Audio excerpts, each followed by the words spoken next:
Auliya. Today, I'm going to make a consequential interpretive video from 280 talks. I'm going to interpret it from English to Indonesian, so stay tuned. All 5 viral pandemics from 1918 through 2009 can be traced to animals, and the same is likely true for COVID. Perhaps most concerningly, the estimated number of undiscovered viruses circulating in animals that could potentially spill over is over 600,000. Spillover is also becoming more common because of what we humans are doing. Wildlife trade, industrial-scale animal farms, and my focus today, clearing of tropical forests. 5 pandemi virus yang viral dari tahun 1918 hingga tahun 2009 dapat ditelusuri kembali ke hewan. Kemungkinan hal yang sama berlaku untuk COVID. Mungkin yang paling mengkhawatirkan, jumlah perkiraan virus yang belum ditemukan beredar dalam hewan berpotensi menyebarkan lebih dari 600.000 penyakit. Penyebaran juga menjadi lebih luas karena apa yang manusia lakukan. Perdagangan satwa liar, peternakan hewan berskala industri, dan fokus saya hari ini penebangan hutan tropis. Changes in the way land is used, particularly deforestation, may be the single biggest driver of new animal-borne diseases. There are 3 key ways that deforestation leads to disease. First, the animals that survive deforestation, such as some types of bats, tend to be ones that can live alongside people. For whatever the reason, these animals often carry germs that can infect us. Perubahan dalam cara lahan digunakan, terutama deforestasi, mungkin menjadi pendorong utama penyakit baru yang ditularkan oleh hewan. Ada 3 cara utama di mana deforestasi menyebabkan penyakit. Pertama, hewan yang bertahan hidup setelah deforestasi, seperti beberapa jenis kelelawar cenderung dapat hidup berdampingan dengan manusia. Entah karena alasan apa, hewan-hewan ini sering membawa kuman yang dapat menginfeksi manusia. Second, when people move into deforested areas, they come into closer contact with wildlife, creating opportunities to pass germs back and forth. Finally, animals are more likely to spread disease when they're stressed from losing their homes. To make matters worse, the threat of infectious disease is only growing as our planet warms. Over half of known infectious diseases in humans have been aggravated by climate change at some point. The World Health Organization even considers climate change the greatest threat to human health we face today. Kedua, ketika manusia pindah ke daerah yang telah dideforestasi, mereka menjadi lebih dekat dengan satwa liar, menciptakan peluang untuk bertukar hidup. Terakhir, hewan lebih banyak menyebarkan penyakit ketika mereka stres karena kehilangan tempat tinggal mereka. Ancaman penyakit menular hanya semakin meningkat seiring planet kita menghangat. Lebih dari setengah dari penyakit menular yang diketahui pada manusia telah diperparah oleh perubahan iklim. Organisasi Kesehatan Dunia bahkan menganggap perubahan iklim sebagai ancaman terbesar terhadap kesehatan manusia. Now, I know what some of you are thinking. Would anybody really miss these guys?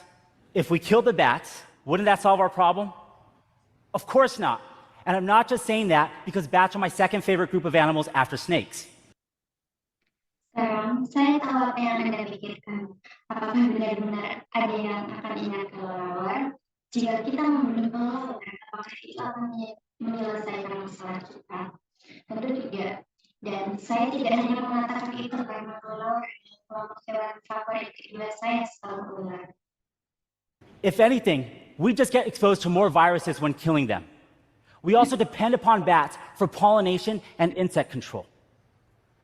But there is something we can do right now that would have an immediate impact on health and climate. What's more, it'll cost way less than fighting the next pandemic. Terpapar lebih banyak virus saat membunuh mereka. Kita juga bergantung pada kelelawar untuk penyaluran dan pengendalian serangga. Tetapi ada sesuatu yang bisa kita lakukan sekarang yang akan memiliki dampak langsung pada kesehatan dan iklim. Dan yang lebih penting, itu akan jauh lebih murah daripada melawan pandemi berikutnya. So what is the solution? Protecting tropical forests. People don't clear-cut forests because it's fun work. Corporations may do it to make money in global markets. Communities, many of which are very poor, may do it too just to survive. Jadi, apa solusinya? Melindungi hutan tropis. Orang tidak menebang hutan secara besar-besaran karena pekerjaannya menyenangkan. Perusahaan mungkin melakukannya untuk menghasilkan uang di pasar global.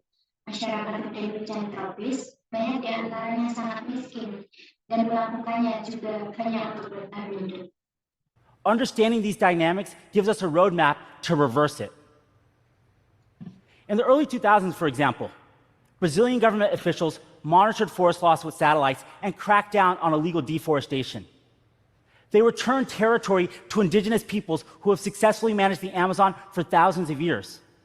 Under public pressure, businesses stopped selling beef and soy from recently deforested lands. These efforts paid off.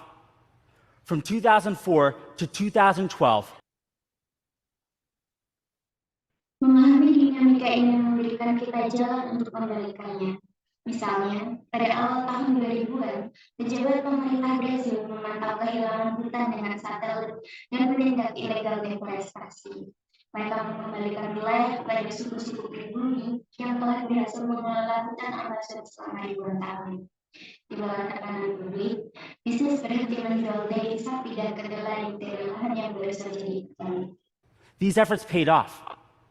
From 2004 to 2012, deforestation in the Amazon plummeted by over 80%. Even better, agricultural output increased, dispelling the myth that there's a trade-off between forests and food.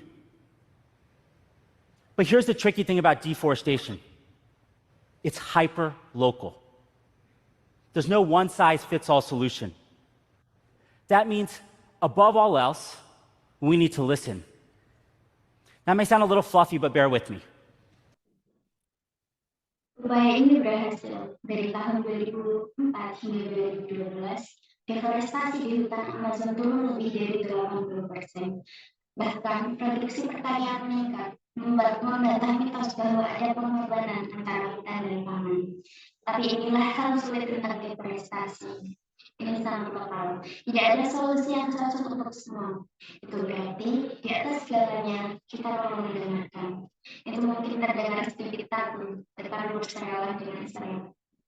In Indonesian Borneo, a nonprofit called Health and Harmony conducted what it calls radical listening to arrive at community-designed solutions to deforestation.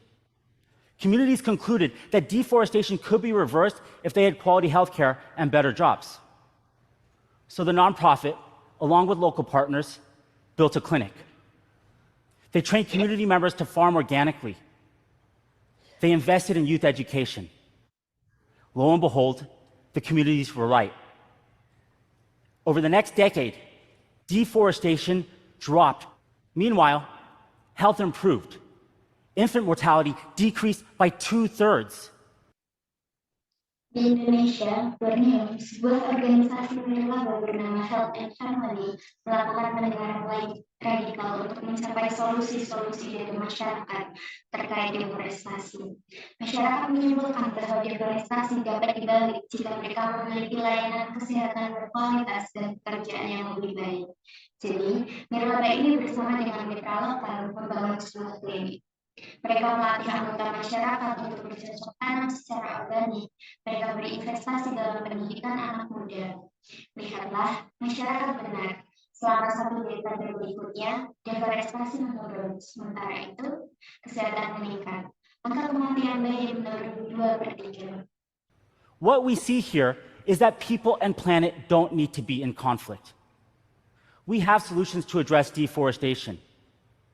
And if we implement them wisely, we can prevent outbreaks and slow climate change. Preventing outbreaks by saving nature will also help ensure that income doesn't dictate outcome. The tools we use to respond to outbreaks, medicines, vaccines, even information, are inequitably distributed. Apa yang kita lihat di sini adalah bahwa manusia dan planet tidak perlu berkonflik. Kita memiliki solusi untuk mengatasi deforestasi, dan jika kita menerapkannya dengan bijak, kita dapat mencegah wabah dan melambatkan perubahan iklim. Mencegah wabah dengan menyelamatkan alam juga membantu memastikan bahwa pendapatan tidak menentukan hasil. Alat yang kita gunakan untuk merespon wabah seperti obat-obatan, vaksin, bahkan informasi didistribusikan secara tidak merata. In contrast, equally. So how can we accelerate uptake of preventative solutions to outbreaks? By building bridges between the health, climate, and conservation sectors. Pandemics, climate change, and environmental destruction feed off each other. Sebaliknya, pencegahan memberikan manfaat yang sama kepada semua orang. Jadi, bagaimana kita bisa mempercepat pencegahan terhadap wabah? Dengan membangun jembatan antara sektor kesehatan, iklim, dan konservasi. Pandemi, perubahan iklim, dan destruksi lingkungan saling memberi makan satu sama lain. But like the health sector, the climate sector hasn't fully recognized the value of nature. Nature-focused projects, for example, can get us over 30% of the emissions reductions needed to reach our climate goals, but only receive about 5% of climate funding. In my own work, I was also conditioned to overlook nature. For years, I was made to feel guilty for caring about species other than humans, like it was a betrayal of the oath I took when I became a doctor. Tetapi, seperti sektor kesehatan, sektor iklim belum sepenuhnya mengakui bela alam. Proyek yang berfokus pada alam dapat memberikan lebih dari 30% pengurangan emisi yang diperlukan untuk mencapai tujuan iklim kita. Tetapi, hanya menerima sekitar 5% dari pendanaan iklim. Dalam pekerjaan saya sendiri, saya juga terbiasa mengabaikan alam. Selama bertahun-tahun, saya merasa bersalah karena peduli pada spesies selain manusia. Seolah-olah itu pengkhianatan terhadap sumpah yang saya ambil ketika saya menjadi dokter. Right after I finished my training, I met a world-renowned physician and scientist who I had looked up to for years. I was excited to ask him for his thoughts on how to improve human well-being while safeguarding the planet. He looked at me and slowly said, "I don't care about polar bears." At first, I was shocked. And then I felt embarrassed. But from what I've seen from fighting outbreaks for over a decade, I'm finally comfortable admitting that I do care about polar bears and bats